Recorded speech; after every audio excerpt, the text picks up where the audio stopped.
इतना सा भी डाउट हुआ ना वीजा ऑफिसर को, तो आपकी जो फाइल है वो इस सेक्शन के अंडर आपको रिफ्यूजल जो है वो दे दी जाएगी। हेलो गाइस, तो आज मैं ये वीडियो लेकर आया हूँ स्पेसिफिकली रिफ्यूजल के रीजंस को लेकर कि कौन कौन से आपके जो रीजंस हैं वो रिफ्यूजल के आ सकते हैं।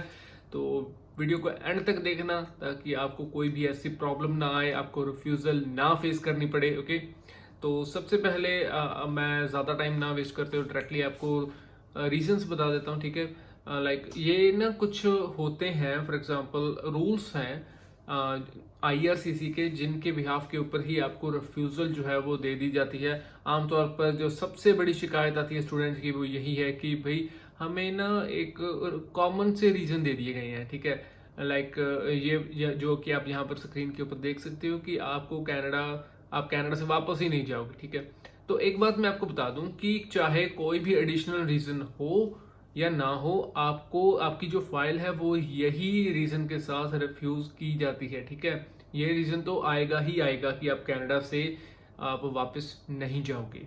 So now the thing is कि मैं आपको एक एक करके रूल जो है वो मैं बता देता हूँ, मैंने अपनी नोटबुक पर लिखे हुए हैं। तो सबसे पहला जो रीजन है दैट इज, पहले हमें रूल्स जानने होंगे कि रूल्स क्या है। ठीक है, अप्लाई करने से पहले we have to know the rules. College select करने से पहले we have to know the rules, तभी हम 100% एक्यूरेसी के साथ अपनी फाइल जो है वो एक्सपेक्ट कर सकते हैं कि हमारी फाइल अप्रूव होगी। तो सबसे पहला जो रीजन है that is IRPA 220 sub section B. हालांकि आपको थोड़ा कंफ्यूजिंग लगेगा, लेकिन इसमें जो फाइनेंशियल्स के रिगार्डिंग होता है कि आप अपने आप को फाइनेंशियली नहीं कंप्लीट कर सकते, या फिर आप अपने आप को फाइनेंशियली वहां पर स्टैंड नहीं कर सकते, आपके पास इतने ज़्यादा फंड्स नहीं है, इसलिए आपकी फाइल जो है वो रिफ्यूज़ की जा रही है। तो अगर तो मैं ये रूल पढ़ूं तो इस रूल का ये मतलब है, an officer shall not issue a study permit to a foreign national other than described in paragraph 215 1D or E unless they have sufficient and available financial resources without working in Canada। यानी कि आपके पास इतने funds होने चाहिए कि बिना काम किए आपके पास आपको किसी से भीख ना मांगनी पड़े, आपको किसी से मदद ना मांगनी पड़े, आपको गवर्नमेंट से ना मदद मांगनी पड़े। ठीक है, तो ज़्यादातर नॉन एसडीएस केसेस में ये रिफ्यूज़ल जो है वो देखने को मिलती है, क्योंकि हम क्या करना होता है कि 6 मंथ्स की अगर हम फी पे आउट करते हैं तो, और जीआईसी की जो सब साथ होती है, तो सेकेंड ईयर की स्टडी के जो फंड्स हैं वो अगर हम वो नहीं दिखाते, सफिशिएंट फंड्स नहीं दिखाते, तो फिर इस रीज़न से हमारी जो फाइल है वो under section 220 sub section B से हमारी फाइल को रिफ्यूज कर दिया जाता है। नेक्स्ट रिफ्यूजल का रीजन आता है, इसके साथ ही आएगा, वैसे कोई भी रीजन आए ये सभी के साथ आएगा, that is IRPR section 2161 sub section B. और इसमें लिखा गया है that the candidate will not leave Canada by the end of the period. ठीक है, यानी कि आप अपनी स्टडी के बाद, आप अपने वीजा के बाद वापस कनाडा नहीं जाओगे। You do not fulfil the requirements under section 2161B। Okay, तो अगर आप इसे कंप्लीट कर देते हो, यानी आप वीजा ऑफिसर को कन्विंस कर देते हो कि हाँ आपको कनाडा क्यों छोड़ना पड़ेगा, आपको इंडिया वापस या अपने होम कंट्री में वापस क्यों जाना पड़ेगा, then it would be good. तो अगर आप इसे रिटर्न में कन्विंस कर सकते हो then you will not be refuse for this reason. ठीक है, ये बहुत जनरल रूल है। अगर कोई भी डाउट हो, इतना सा भी डाउट हुआ ना वीजा ऑफिसर को, तो आपकी जो फाइल है वो इस सेक्शन के अंडर आपको रिफ्यूजल जो है वो दे दी जाएगी। और जो इसके साथ एडिशनल रीजंस आते हैं दैट इज कि फाइनेंसेस भी आ सकते हैं। ठीक है, आपका लैंग्वेज का स्कोर जो है वो कम आ सकता है, आपके फैमिली टाइज जो हैं वो कम हो सकते हैं। आपने अगर शो ही नहीं की अपने फैमिली टाइज SOP में, तो फिर आपका मुश्किल है। ठीक है, तो फिर आपको पॉसिबिलिटी यही है कि आपकी फाइल जो है वो रिफ्यूज की जा सकती है। ठीक है, सारी फाइल्स रिफ्यूज नहीं होती, लेकिन ज़्यादातर फाइल्स जो हैं वो इसी सेक्शन के अंदर रिफ्यूज कर दी जाती हैं। तो नेक्स्ट आता है जी सेक्शन 216 सब सेक्शन डी। ठीक है, 216 का फर्स्ट पार्ट, उसके बाद डी, और उसमें है मेडिकल रीजंस। तो मेडिकल रीजंस में ये चीज आती है कि फॉर एग्जाम्पल अगर किसी को कैंसर है या फिर कोई और लाइफ थ्रेटनिंग अगर बीमारी है, तो उनकी फाइल जो है वो रिफ्यूज़ की जा सकती है। अगर फॉर एग्जांपल शायद टीबी का भी है, आई एम नॉट श्योर, अगर आपको ट्यूबरकुलोसिस, एक्टिव ट्यूबरकुलोसिस है अभी, तो there is a high chance कि आपकी जो फाइल है वो रिफ्यूज़ कर दी जाएगी।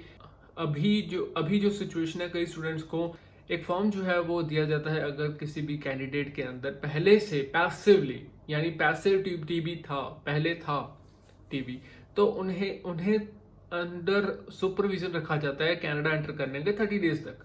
तो उन्हें एक मेडिकल फॉर्म जो है वो भी भरना पड़ता है। तो दिस इज इट, ठीक है।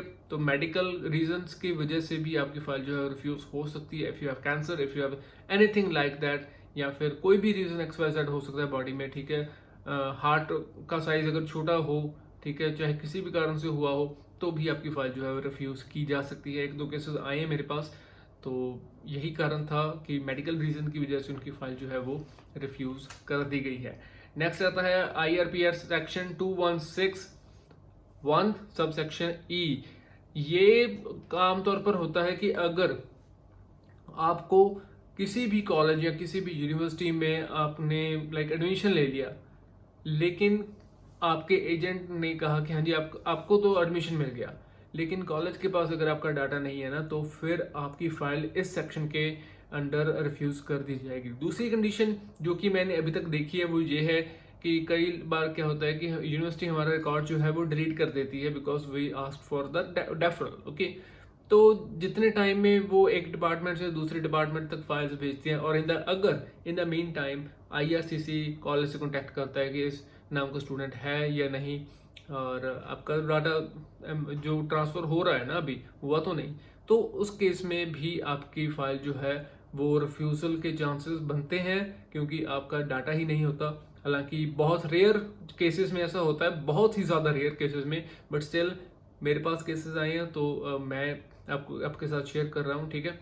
और इस केस में ये कह दिया जाता है कि आप एक स्टूडेंट ही नहीं हो, तो तभी आपकी जो रिफ्यूज़ल है वो इस केस में आती है। अनदर रीज़न जो कि आमतौर पर देखा जाता है कि उसका कारण भी मैं आपको बताता हूँ, ठीक है। कोर्स रेलेवेंसी, आपका जो प्रोग्राम है वो कंप्लीटली प्रोग्रेशन में नहीं होता, ठीक है। फॉर एग्जाम्पल अगर आपने +2 की है और आपने पोस्ट ग्रेजुएशन के लिए अप्लाई कर दिया, you will face a refusal. अगर आपने डिग्री की है और आप एंट्री लेवल या फिर डिग्री में ही फिर से अप्लाई कर रहे हो, या कोई डिप्लोमा कर रहे हो, ठीक है, +2 के बाद वाला diploma, you will face a refusal. अगर आपने पोस्ट ग्रेजुएशन डिग्री की है और उसके बाद आप ग्रेजुएट डिप्लोमा नहीं लेते, सिंपल एक डिप्लोमा लेते हो, तो भी आपकी रिफ्यूजल आएगी। और अगर आपकी स्टडी प्रोग्रेशन में नहीं है, ठीक है, एक बात तो ये होगी कि आपकी स्टडी प्रोग्रेशन में होनी चाहिए, यानी कि लेवल अप होनी चाहिए पहले से। दूसरा ये हो सकता है कि आप अगर अपना फील्ड चेंज कर रहे हो, तो उसे अगर आप प्रॉपरली स्पेसिफाई नहीं करोगे तो भी आपकी रिफ्यूजल जो है वो आएगी ही आएगी, ओके। तो ये मत सोचो कि हाँ हमारी रिफ्यूजल नहीं आएगी बिकॉज हमने तो जी कोर्स रेलेवेंट लिया है, लेकिन आपको वो एक्सप्लेन भी करना होगा अपनी SOP में। अगर आप एक्सप्लेन नहीं करोगे, you might face a refusal, you might face a refusal for that. और अगर फॉर एग्जांपल अगर आप कोर्स अपने चेंज भी कर रहे हो, अपने फील्ड भी चेंज कर रहे हो, तो SOP में आपको एक्सप्लेन करना ही होगा why you are changing your field, ठीक है। आपको कन्विंस करना है वीजा ऑफिसर को। अगर आप if you are not able to convince, you will face a refusal, that's it. और इसका एक कारण ये भी है कि हम क्या करते हैं, काफ़ी टाइम हम एजेंट्स के पास जाते हैं, हम ये कहते हैं कि हमारे पास ही 20 लाख रुपए हैं, 25 लाख रुपए हैं, और हमने कनाडा जाना है, जैसे मर्जी करो हमें बस भेज दो। तो एजेंट्स आमतौर पर क्या करते हैं, they do not search much about it. वो इतना ज़्यादा सर्च नहीं करते कि हाँ जी, मैं कई एजेंट्स की बात कर रहा हूँ, मैं सारों की बात नहीं कर रहा, ठीक है। तो कई एजेंट्स जो क्या हैं वो क्या करते हैं कि वो देख लेते हैं कि हाँ जी कमीशन कहाँ पर सबसे ज़्यादा बनेगा, तो जहाँ भी कमीशन ज़्यादा बनता है दे अप्लाई इन दैट। अगर अप्रूवल आ गया गुड, नहीं आया गुड, क्योंकि पैसे हमारे खरे हैं। जो एजेंट्स हैं वो आपसे प्रोसेसिंग फीस, SOP बनाने की फीस, फलानी फीस वो आपसे लेंगे ही लेंगे, ओके। तो उसमें वो कमाई पहले से ही कर लेते हैं। अगर अप्रूवल आ गया तो और भी ज़्यादा कमाई होगी, अगर नहीं आया ठीक है जी फिर। तो package system is always always I would say always आपके लिए एक घाटे का सौदा है। डोंट डू द पैकेजेस, ठीक है। और एक और चीज़ आती है यहाँ पर, एक फाइनेंशियल टिप मैं आपको देना चाहता हूँ। कई एजेंट्स करते हैं लाइक हम सारे पैसे वीज़ा आने के बाद लेंगे, तो उसमें एक चीज़ आ जाती है कि अगर आप ये वाला अगर आप लेते भी हो, ठीक है, I am not telling you कि आपको लेना चाहिए या नहीं लेना चाहिए, मैं आपको एक फैक्ट बताता हूँ। अगर आप वो लेते हो तो आपको क्या पता कि एजेंट की कॉस्ट कितनी आई है, ठीक है। हो सकता है सारी फीस आपकी लगी हो, सारा कुछ करके 18 लाख, और एजेंट आपसे मांग रहा है 25 लाख, तो फिर 7 लाख सिर्फ एक फाइल से वो एक्स्ट्रा कमा रहा है। कमाई हर एक का हक है, ठीक है, लेकिन इसके लिए कोई एथिकल लिमिट जो है वो कहीं नहीं है। So that is a problem. कई एजेंट्स 10,000 बड़ी मुश्किल से कमाते हैं पर file. So that is good, 10,000 होना भी चाहिए, लेकिन 7 lakh 5 lakh that is like बहुत ज़्यादा कॉस्ट है। आई डोंट थिंक सो कि इतनी ज़्यादा कॉस्ट जो है वो होनी चाहिए किसी भी फाइल को लेकर। फिर sorry I am going really of topic. तो जो मिसिंग मार्कशीट्स हैं वो एक अनदर रीज़न आ जाता है, क्योंकि कई बार क्या होता है कि हम जब भी लाइक फाइल लॉन्च करते हैं ना, तो वहाँ पर सिर्फ एक सिंगल ऑप्शन आता है कि आपको अपनी जो ट्रांसक्रिप्ट हैं वो आपको अपलोड करनी होगी, रीसेंट ट्रांसक्रिप्ट।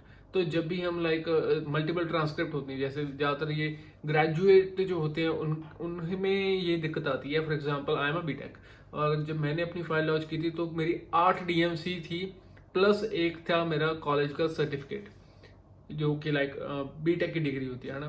तो 9 डॉक्यूमेंट तो ये थे। अगर मैं हर एक को करता तो might be there is a possibility कि शायद मुझसे एक आधा कोई डॉक्यूमेंट जो है वो रह जाए, तो इस कारण से जो रिफ्यूज़ल के चांसेस हैं वो बन जाते हैं, ठीक है।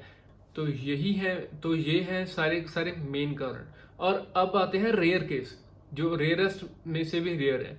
एक काफ़ी टाइम पहले ना एक स्टूडेंट की लाइक, मेरे पास अभी सबूत तो नहीं है, एविडेंस नहीं है, लेकिन मैंने देखा था उसकी आई थी रिफ्यूज़ल इस कारण से क्योंकि उसने सोशल मीडिया के ऊपर आईआरसीसी के खिलाफ काफ़ी कुछ बोला था। So that is also case of refusal, ठीक है। अगर आप आईआरसीसी के खिलाफ सोशल मीडिया के ऊपर कुछ बोलते हो, उल्टा सीधा बोलते हो, और उन्हें पता चल जाए, so they will find you culprit for conspiring against IRCC, then they will refuse your case. Second आता है लाइक जो रेयर केस है, दैट इज कि अभी शायद आज आया था यहाँ, कल आया था, तो रिफ्यूजल लेटर में ये लिखा था कि आपकी जो फोटोग्राफ है जो कि वीज़ा के ऊपर लगनी है वो हमारी स्पेसिफिकेशन के अनुसार नहीं है, हमारी स्पेसिफिकेशन के अकॉर्डिंग नहीं है, that is why we are refusing your file. तो ये भी कारण हो सकता है रिफ्यूजल का कि आपके अपने जो डॉक्यूमेंट्स हैं वो टाइम से प्रोवाइड नहीं करवाए। आमतौर पर ऐसी रिक्वेस्ट आती होती है, अगर आप नहीं करवाओगे so that's a problem. Okay, so next जो रेयर केस है वो ये है, आपने डॉक्यूमेंट्स जो हैं वो आपने गलत सबमिट कर दिए। लाइक कुछ दिन पहले मेरे पास करनाल से, शायद करनाल से या पता नहीं अम्बाला से फ़ोन आया था, एंड उनका क्या केस था कि 2018 में, ठीक है, थोड़ा पुराना केस है, 2018 में एजेंट के पास उन्होंने पेपर एप्लीकेशन लगाई थी, और तब उस टाइम क्या होता था कि पेमेंट करने के बाद ना उसकी जो रसीट है वो अपलोड करनी पड़ती थी। तो उस एजेंट ने क्या किया, लाइक उसने किसी और की जो रसीट थी वो उस फाइल में लगा दी। जिसकी पहले रसीट थी वो तो अपलोड की वही रसीट गलती से एक और कैंडिडेट की फाइल में लगा दी। तो आईआरसीसी तो क्रॉस चेक करेगा ना कि हाँ जी इन्होंने पेमेंट की है, इनका रेफरेंस नंबर क्या है। तो वो रेफरेंस नंबर जब मैच हुए उनके सिस्टम में, दे सेड कि आप तो जी गलत डॉक्यूमेंट लगा रहे हो, और अगर आप गलत डॉक्यूमेंट लगा रहे हो it means you are falsifying your information, और 5 साल का बैन लगा दिया उसके ऊपर, उस कैंडिडेट के ऊपर। तो जस्टिफाई भी किया लेकिन कनाडा ने नहीं माना। तो 5 साल के बैन के बाद ही आई हैव रिकमेंडेड देम कि आप अपनी फाइल लगाओ, उससे पहले आप चांस मत लो, अपना टाइम और रिसोर्सेज आप वेस्ट मत करो। सो ये थे सारे मेन रीजंस जो कि आज जो कि नॉर्मली आते हैं, ठीक है। इन रीजंस को आप अगर ध्यान में रखकर चलो, सो आई डोंट थिंक सो कि आपको कोई भी रिफ्यूज़ल जो है वो फेस करनी पड़ेगी। So always be attentive, then you can easily do, like you will not face any kind of refusal, and we will meet in Canada and you can get to Canada. So that's all for right now. तो आप ये 2 videos जो हैं ये मत देखना मत भूलना, और मेरे चैनल को सब्सक्राइब करना मत भूलना, ताकि आपको और भी ज़्यादा इन्फॉर्मेटिव वीडियोस मिलते रहें। So that's all for right now.